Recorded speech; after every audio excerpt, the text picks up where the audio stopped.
biso to saka musique à défi na wera na mutu nyonso sa na jibe na mutu tu na ba karma pa e wera son na bota exaucer na gradi na patrio na mwana mobu très photo méga un peu ko ba maramso wera son c'est pas un formateur wera son c'est un bon encadré so ya format azwa batunaye na bandeko ne ba famille na bango au moins te preuve vané so ke maison on sai test ebo mbate ba benga non kuna ba format ba tuti déjà centre formation te il faut un peu tout ça la différence on net nga bo na ebo mbate so na ke kuna we razwa ngate de fona ye ba royemba ya encadrer nga pesi makam to ke ndi makam na ne msuti we rapena na ndinga foti vena biso wera ako former musicien ni ata yo moko na bandenge ba musicien ay bo mbate obi ay bo mbate buyana makam na ye a débrouiller na maramna ya salama maramna ye c'est tout ah papa ko former muto yemba on faut que ina est-ce que maison me rasuna ba musicien misa suka tigala ku nezaka miel misa suku atigala na maison me o comprendre que we ra disque o yemo azongene maramne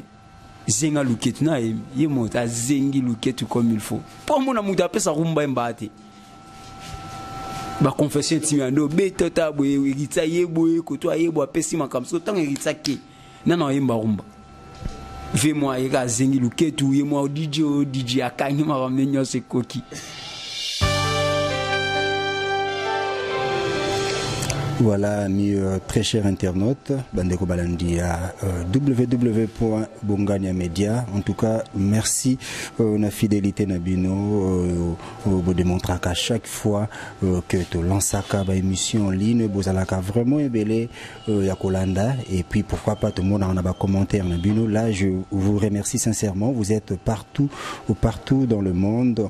Bandeko Bozamina Canada, Bozamina États-Unis, États-Unis d'Amérique. Bandeko Bozamina France, partout sur le quatre coins, il y a continent, les quatre coins, voulais-je dire, il y a planète Terre, Bolandaka, votre site, votre chaîne, Bongania Media. En tout cas, nous vous sommes reconnaissants. Et Sikawa Pibino Bozami. Et puis, je dis un grand merci à celui qu'on appelle Papa Po Bongania, depuis Canada, Papa Crispin Bailenge, Papa Lé qui aussi Séraphin, Stéphane. En tout cas, depuis Canada, vous êtes tellement nombreux en train de nous suivre. Je dis aussi un grand merci à celui qui est derrière la caméra, donc la réalisation de Dimitri Bongania. Je dis aussi un grand merci à tous les héros dans l'ombre. Je vois les caméramens les plus géants, les géants caméramens, et pourquoi pas à Junior, le grand goal depuis Luanda. Alors aujourd'hui, comme d'hab, toujours la bino Makambo et bino Nyon surtout. Ils ont vraiment une actualité et ils ont vraiment à la une. Les émissions précédentes, Bandeko, Baleki, défilé, on a eu à recevoir quelques musiciens, on a eu aussi à recevoir quelques confrères. Ensemble, on a des confrères, entre autres l'émission que vous avez suivie de Dimitri Bongania, mais qui est un peu décrypté quelques mots, moi quelques paroles concernant la musique congolaise, pourquoi pas aussi la chronique musicale. Alors aujourd'hui, toujours la source, nous avons reçu pour vous évêque Messavi, ange noir de Kobone. Ouais, ça va, Yoshiala la Bangoura. Bonne santé, Namoni, ça va. Ouais, santé, ça bien, parce que Nzambi a zopé Sara Kimi a zobaté la santé, ça va. Je rappelle qu'avec Messavi dit ange noir, Azali Moko Yaba chroniqueur, mais en même temps, Moko Yaba communicateur, il y a la team Wata. Ouais, c'est ça. Bonne santé la team. La team Wata, il se porte mieux, la team Wata calme, puis Héritier Watanabe, Boss Live, Gogan, Totorino, l'homme le plus compliqué du monde, il se porte mieux. Aza na bien Aza na Congo to Aza Libanda Mboka, donc week-end passé habité à Lyon et puis Aza qui na Troyes et puis il y a quelque chose en train de se préparer avec notre aîné de la musique congolaise, donc le vieux Blaise Boula ah bon ça moi lourd mon va bétonner héritier dans dinga ba François parce que VOT de ko bimisa disque naé a lancé disque naé à niveau Europe où ils bongo rande kita donc rande kita Blaise Boula, raison pour laquelle il y a à retenir héritier c'est imprévu déjà à Nabisu à Kinshasa vivement ba programme sous ces en 4 orchestres mais tellement vieux naé et palais à retenir J'étais pour moi quelques travaux au bazan et puis dans la finalisation, il y a studio où dans peu de temps, à mi-ange, mi-démon, tout simplement moi et Zana Bissoka la mingité avec génériquement toi en 5e vitesse. Effréné moi tant qui est par rapport à aussi ça misala. Générique, le nom du générique c'est 5e vitesse. 5e vitesse. 5e. Oh, Bercy au bois. Oh, Bercy animateur la Timoa Tate. Na tuni Bercy au bois. Bercy animateur la Timoa Tate sur à bois. Ça se voit déjà dans le futur. Bercy Azoya déjà dans la team. On a ils ont déjà boué. Donc on sentir déjà que probabilité qu'il y ait dans la team. Ils ont c'est sur le 100%, dans 95%. La team les orchestres, les entreprises au Mountignon sont capables de travailler, à Sali Moussa comme il faut, tout yambaye comme il faut, mais pour le moment, Bercy, as un musicien à la team Ouatate, donc moi, Boisé, générique, wana, bateau ba mouillé, ba mayon, bango bazana, déjà tout le monde a ambulance à Zawana, donc y est moutou. PC mo makambu mikolo yo plate Zawana, bazaza bazawana, donc il ordinateur bazali. Animateur ou yo bazan la Timoata donc Bercy azan à la Timoata donc on ne doit pas focaliser que tout parler sur Bercy par rapport à la Timoata donc toujours parler sur Bercy par rapport à la Timoata tout toujours parler sur rien pourquoi c'est parce que en fait koyebi ça bisoté que non Wata yokela ki Bercy mawa que merci c'est comme s'il était déjà moribond en prison Wata qui a bimisi mbongo a aidé pour babimisa c'était juste vraiment côté bénévole et puis vraiment dans cadre de charité et puis vraiment social c'est ça.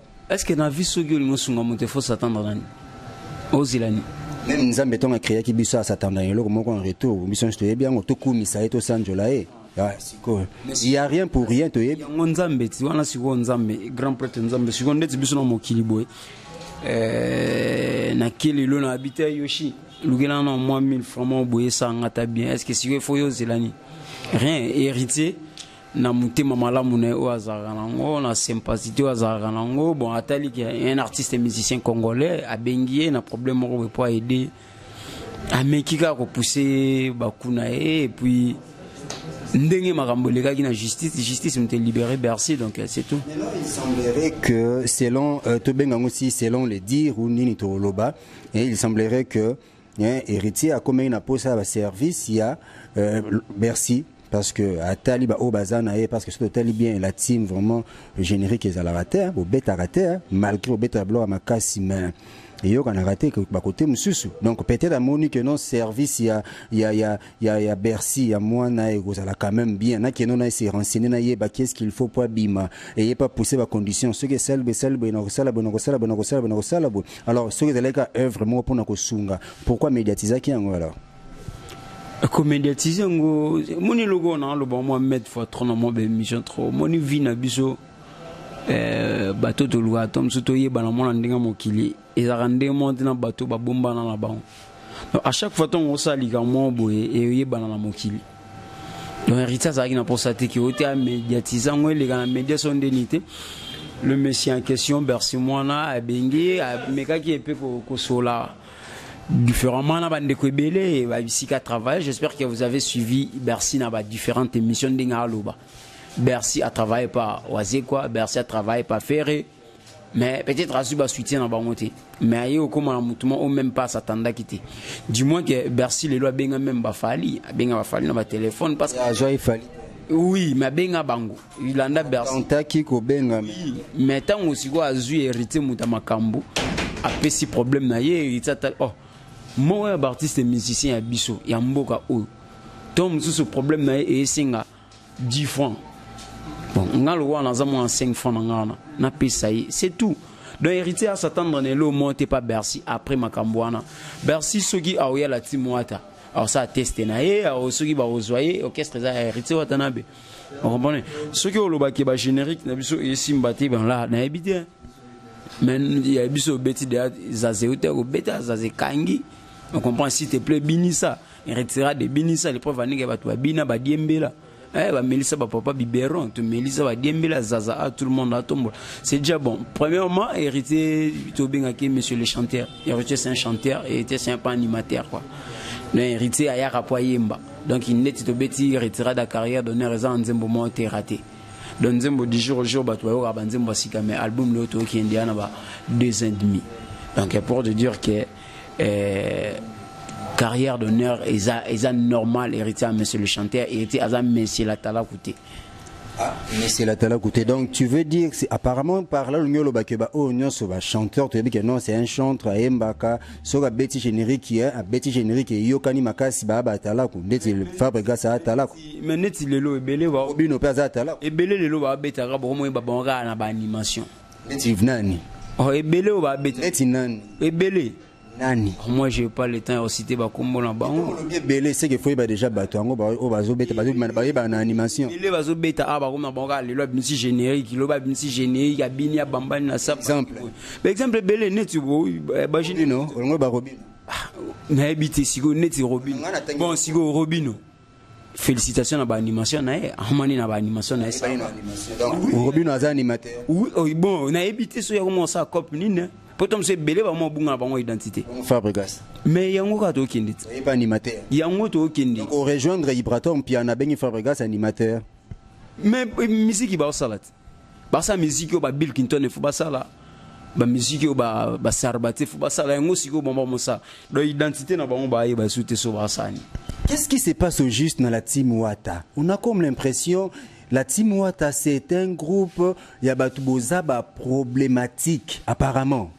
Naibité, bato juger la team Wata ndengwana yo moko nanu comme étant communicateur André Atundu à la team Wata. Hein? Qu'est-ce qui se passe au juste? Pourquoi apparemment Boza ba rancunier, apparemment bato c'est plein binoté, c'est comme si Boza ba problématique bino nyonso apparemment, je dis bien apparemment. Na la team Wata. Je sais le pourquoi. Na la team Wata bato c'est plein na biso belé prované que toi na ba maître Kazi, toi na ba tetendai maboko banki les moyens tout ça na ba partenaire et tout ça na ba toana batu ya ebele bata mbongo wa sika toana batu lokola ba Sami Cheng toana batu lokola ba Fernando Flexi toana ba Stomy Akafulek so batu balinga biso bangwana ba mama Rachel Futa ba maître Patrick Kibens ba maître Patrick Bondonga donc batu balinga biso so pour y répéter la team moi total que non batu bayaka o balinga biso so batu yolo ba balinga biso tena otoza rankina bango biso to sara musique à défi to sara musique à thème défi contre banani c'est ça le problème défi na mututu na mututu défi na wera na mutu nyonso sara na jibe na mututu na kofi oh mais papa na fali siko tengela ba komba batu na lobi na mututu asala musique biso to na défi na ye na bébé changa na ba karma pa na ba donc moni na mutu abandika ndule lelo donc ayeba ke yana défi na la timwata donc yana timbi na biso. Mais non, jusque là, est-ce que vous avez vraiment que carrière héritier vraiment est-ce que ça moulaï cause en rankina entouré batunions rankin nino yozolo. Non, attends, toi qui malembe. Quand je dis les groupes en général, la team Wata, tozomona yemoko héritier non jusqu'à présent, elle n'a qu'à reconnaître kaka ou raté. Parce que Aza, il y a des émissions, s'il vous plaît, il y a des émissions, il y a des émissions où qu'on nous dise que héritier, Azol Bamabe, il y a Oueranson qui est son père. Oyo abimisie abombié azuye mwana ti diplômé tout ça to yebi histoire bisonyo ça yepo yebi mais aujourd'hui apparemment héritier de habiter sur le benga ingratitude tonini azo reconnaître le sous Ngiama de la forêt. Qu'on reconnaître Ngiama de la forêt par rapport à Nini. Par rapport au union ça ça la pour l'héritier même. Au moins net marambo utoloba o soki marambo lobby c'est 100% marambo lobby tom sous 90% ya lokuta. Vous voyez ce que c'est le quota. Comprendre. Et nani héritier va beaucoup lié wapi utoloba beaucoup lié va beaucoup ami wapi. On parle de la musique, ba beaucoup lié na maison mère. Ti bazuye nani mutazo ki nani depuis kala ba entraîner héritier ayaki mwana. La cause ça quoi entraîner héritier na mamba musique. OK, parlons de ensemble pourquoi héritier azo reconnaître Ngiama te, reconnaître comme il faut, a commis du genre Yakoboudé son père. Mutabote héritier eza oueratin. Nani tabote musique. Pana na maman na bango ya na maman na bango ya Sophie Bintou. De héritier oueranson na bota exaucer na gradi. Na patrio na mwana mobo. Tobet est-ce que sur la musique, son père au niveau de la musique, Moutazu héritier, APC héritier biberon, les grands formateurs a formé héritier de la musique. Moi il faut remonter différencier ma cambo. C'est un vieux à moi aussi. To zaki ne batin belé, to vandi na ye batin belé, c'est un vieux à moi. Je te salue. Donc ici gagnant soit l'andanga, j'ai beaucoup de respect envers cette vie là. Weranson c'est un bon encadré. Photo méga un peu quoi bamaramso. Weranson c'est pas un formateur. Weranson c'est un bon encadré. La musique à Congo monto ayebi ko encadré batu. C'est Weranson. C'est parce que le lovagnon so oyebe ta musique le lo na mboka oyo c'est Weranson. Tout le monde a ba ferre, tout le monde a ba hérité, tout le monde a ba robine, tout le monde a ba fabrique gaz, tout le monde a ba déplique. Donc c'est Weranson. Et ça a formaté mais encadré. A formaté encadré. Ce qui a formé à soit batunaye na bande ko ne ba famille na bango au moins en te preuve vané so ke maison on say test e bo mbate ba benga non kuna ba former ba tuti des centres de formation te il faut un peu tout ça la différence on net nga bo na bo mbate so na ke kuna we razwa ngate de fona ye ba ko yemba ya encadrer nga pesi makam. Comment expliquer Yolobi Bongo, mais il y a des musiciens, actuellement des musiciens, tout le monde appelle les lots, baso porter drapeau à RDC, musique, la musique congolaise, baso reconnaître Weranson comme étant les grands formateurs, baloba, même Nabanzembo, les grands formateurs, mais aujourd'hui, héritier, aloba, pendant que Azalaki na maison mère, mais aujourd'hui on nous apprend que héritier, Azalaki va apprendre biso que yé ba format était ma bande quoi encadré. Comment expliquez-vous ça? Mais neti wera a fo tala to luga to pourquoi lobela ki to ke ni magam na ne musuti wera pe nana ndinga foti vena biso wera a ko former musicien ni ata yomoko na bandenge ba musicien ay boye mbate obi ay boye mbate buyana magam na ye ade buyana magam na ye assalamu magam na ye c'est tout. Ah papa ko former muto yemba on faut que ina obi dinare ah obi dinara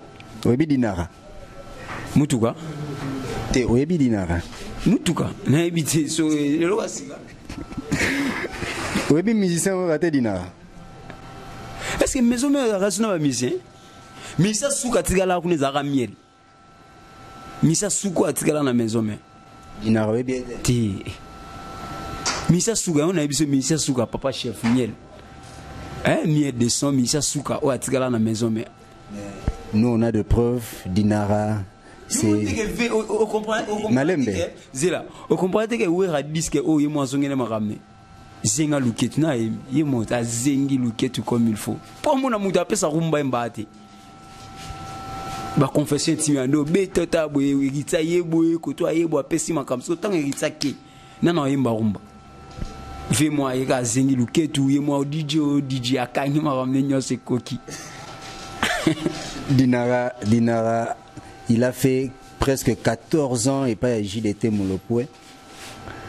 Totalier 14 et pas à JDT Dinara. Nenani Dinara. Musicien, ouais. Aïban Goleganga. Maison mère. Aïban Goleganga. Oui, Aïban Goleganga. Azan Land Cruiser, Azan a vie bien, Azo vivre Kitoko. Azo vivre bien ma casse. Mais il est en colère contre Héritier Watanable. Pourquoi? Lui, malgré Koyembanae, parce que tout le monde qui est, hein, parce que en fait, le seul chanteur où on a moni dans la génération Oezoya, a Zoyemba, plus de 7 voix. Ayemi Papa Wemba, Ayemi Ti Azo Keneti na Babarambwa. Les seuls chanteurs jusqu'à là où on a moni. Azo na studio akoyo sala ba cœur yemoko. Mais Azo reconnaître que Weranson c'est un grand formateur et il est mécontent na ba propos mingi oyo héritier Watanabe qui est ton boss ou Azo tenir envers Weranson. Dinara suki ninyelo kwa ngo bengana na yebi nante suki 14 boyebi bolobi na monde de musique ayebanité. Petit nanga grâce Lizarbo l'homme de lelo kutu alikana ba trace avec Innocent Balume to yebié so yena yebié na nuté na 14 ans saluana so ki a ça la musique ba interprétation na qui nous rejoindre ba petit na biso ba chimène ba na studio ba accompagner ba tu bana ina ba accompagner bona ba kier na ba studio za bien parce que na ndenge ya musique ya Congo na yebiété donc si ko muta bongo ak ko manquer hérité to lo ba elo mo est-ce que il y a ça na temps lo ba hérité makam Oui, bien héritier que tu as petit naé, donc héritier bah il bani très bien parce que tant que héritier ça qui déjà idée il y a ça la retirada s'il vous plaît tant que idée ça la retirada la première personne où il a intéressé qui c'était dinara mais jusqu'au cas moi non comme ça besoin bah été au boss na au moins que tu bien très bien et puis boss na yo on a de preuves que boss na yo hein quelques messages au hasard que boss na yo a payé plus de a proposé plus de 5000 oh il y a eu moi que non bateau va proposer ba mbongo ko ba na mbongo il y a déjà donc à proposer là votre boss mission ou bana bando malokesen et pas JDT ay manzemon o JDT mo na vina bana bana mama musique abeso 4 nzembo siko yedina na yembani na 14 ans bamara mususu moni na déconner te tom mususu ali boma obe ayeba mamba lo baté par rapport ya mamba lo ba o héritier a massa na été héritier a tigala ko za na relation na mutuloko ya bongo ya yete hein dona mutuloko la yelo ko ngwana bani na relation moroté na maramba musique na yebiete dona yebi bébé chanda na yebi ba innocent balume na yebi ba gaz mawete na yebi ba gaz fabilou donc yé na mamba musique a ebanité donc ce gars luga profiter d'embela lola a d'embela na komba wata na ebité donc na wata d'embela na komba fali. Ah, mais yebani wata odima na komba fali à l'occasion de l'occasion de wolo wata avant que se faire adversaire fali poupa tu beta musique moi tu biso beta di rumba o fala beta na ebité fala beta il faut ce que luga bona ba daju na ba naza fali il faut luga bona ba daju na ba naza na ba tu veux dire que toi tu veux dire que héritier même album moi abimisi oyo abeti style mon côté ça hors style na biso Congo. Or ni so moni héritier beti musique mo bo mona na ba featuring to ça qui featuring na Fabebi Kalaboka to beti featuring na Kalaboka eza style nini hein Kalaboka cette chanson là eza style nini eza rumba c'est ça c'est du R&B c'est du R&B au moins que ça ba beti featuring na Fabebi a beti give me na ndeko na biso ya sénégalais o nani na ki ba featuring ezaki wana mon héritier zana maintenant to yo ka ba DDD yo ka ba tout en noir yo ka ba Jires Kembo yo ka ba J'aime mon mari yo ka ba BM OK biso carrière réseau marché normal la team Wata le lot en 2018 hein 2018 la team Wata 3 ans mais Maramo to sali na 3 ans mambono to sana une année etini Maramo to sana na une année etini héritier binsa disque na orchestre na ye des premières choses oh na nous banda bato anda olongola ba orchestre ba salate il faut noro mo boya betela ye il faut moro boya betela ye les preuves ane muta banda olongola makambo pe na longwa buye fali na ndenge olongwa pe na longwa sa orchestre beti disque lelo et pesa même ba héritier sentiment et pesa bango no so plaisir ba longwa c'est ça yo zana ndo ebisa yo abeta ngona quartier latin omoni album na mobimba abeta na quartier latin Ferry tanga longwe abeta na basangisa na bateau ya cimetière à Poto bateau belé baimba vous comprenez maintenant la team Wata a ça la gaga aye un orchestre na yé azuba Torti génial azuba Cédric Mbungu azuba Diego Milito azuba tout le monde ya orchestre na yé ba soliste na yé ba beti musique to silisi wana tu as contrat, tu as mis orchestre en Europe. Europe, Obeti concert. Obeta Olympia. C'est là, oh papa Malembe. Obeta qui? Okenda Obeta Olympia. Fali à Beta. Après combien de ans? Tunité Fali à Beta. Après combien de ans? Fali à Beta. Après combien de ans? Vrai ou faux Fali à Beta? Oh, mais biso peto ino Obeta Olympia. Obeti. À part Bakomba Kuluna oyo. Te Bakomba Kuluna te mais Obeti. Mais tu kenda Obeta. Obeta qui? Tu sais na date? Oh, ils ont confirmé. Obeta qui? Tu sais la balance? Obeta. Tu sais la répétition? Batumba mituka obeta te mobimba et pesa biso actualité lelo yana batu nso bafana na ba English webi English pays mo boza na Asie ba ebe na ba héritier te mais tant actualité na ye ba pesa ovani bena boy moni na minso na TV nyonso so cheka journal boy héritier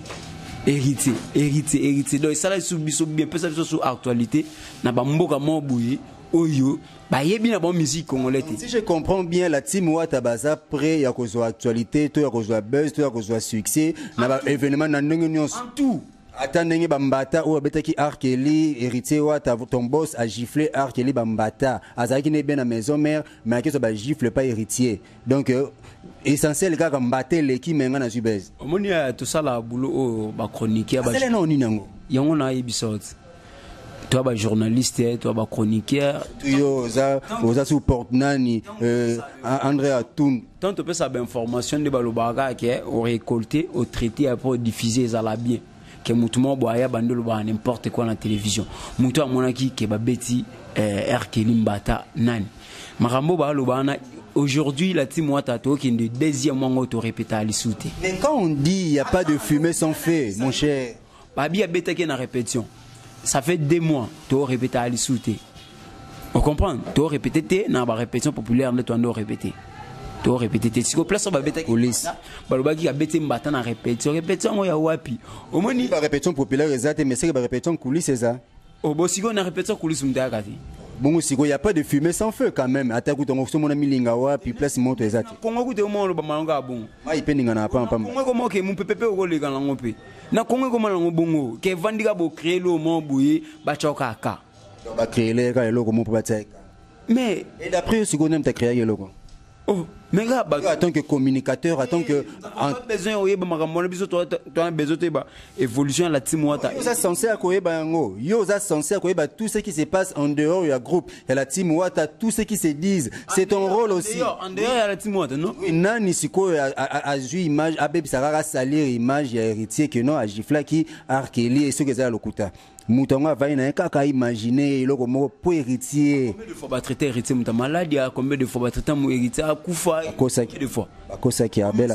Ata malaria belle raté. Outil le héritier ça. Ata malaria belle raté. Le héritier ça ali. Ata malaria belle. Bana ba kola, bana ba santa bien de. Bata ba bon pour bota na bango hein. Aux formations on n'écoute pas docteur Mike Maïnou d'ailleurs je salue en passant. Aux formations on bata bon pour bota na bango na boy na ba mais ba bota ka oyebi. Oyebi pe batu ba bota ya bongo ba bota. Donc ceux qui au bakisi na boss na aussi comme 2 personnes au bayandengo na ba boti. Siko ngana ba protéger kabana. Parce que na singa ba comme héritier watana bena Guinness record a battre ba record banda ti lelo a battre lancer ga battre bien neti biso pe botoa na ngoto battre bien. Et deux fois comme à Guinness record donc ils a bien héritier on a bioka bando luka kisi ya malaria.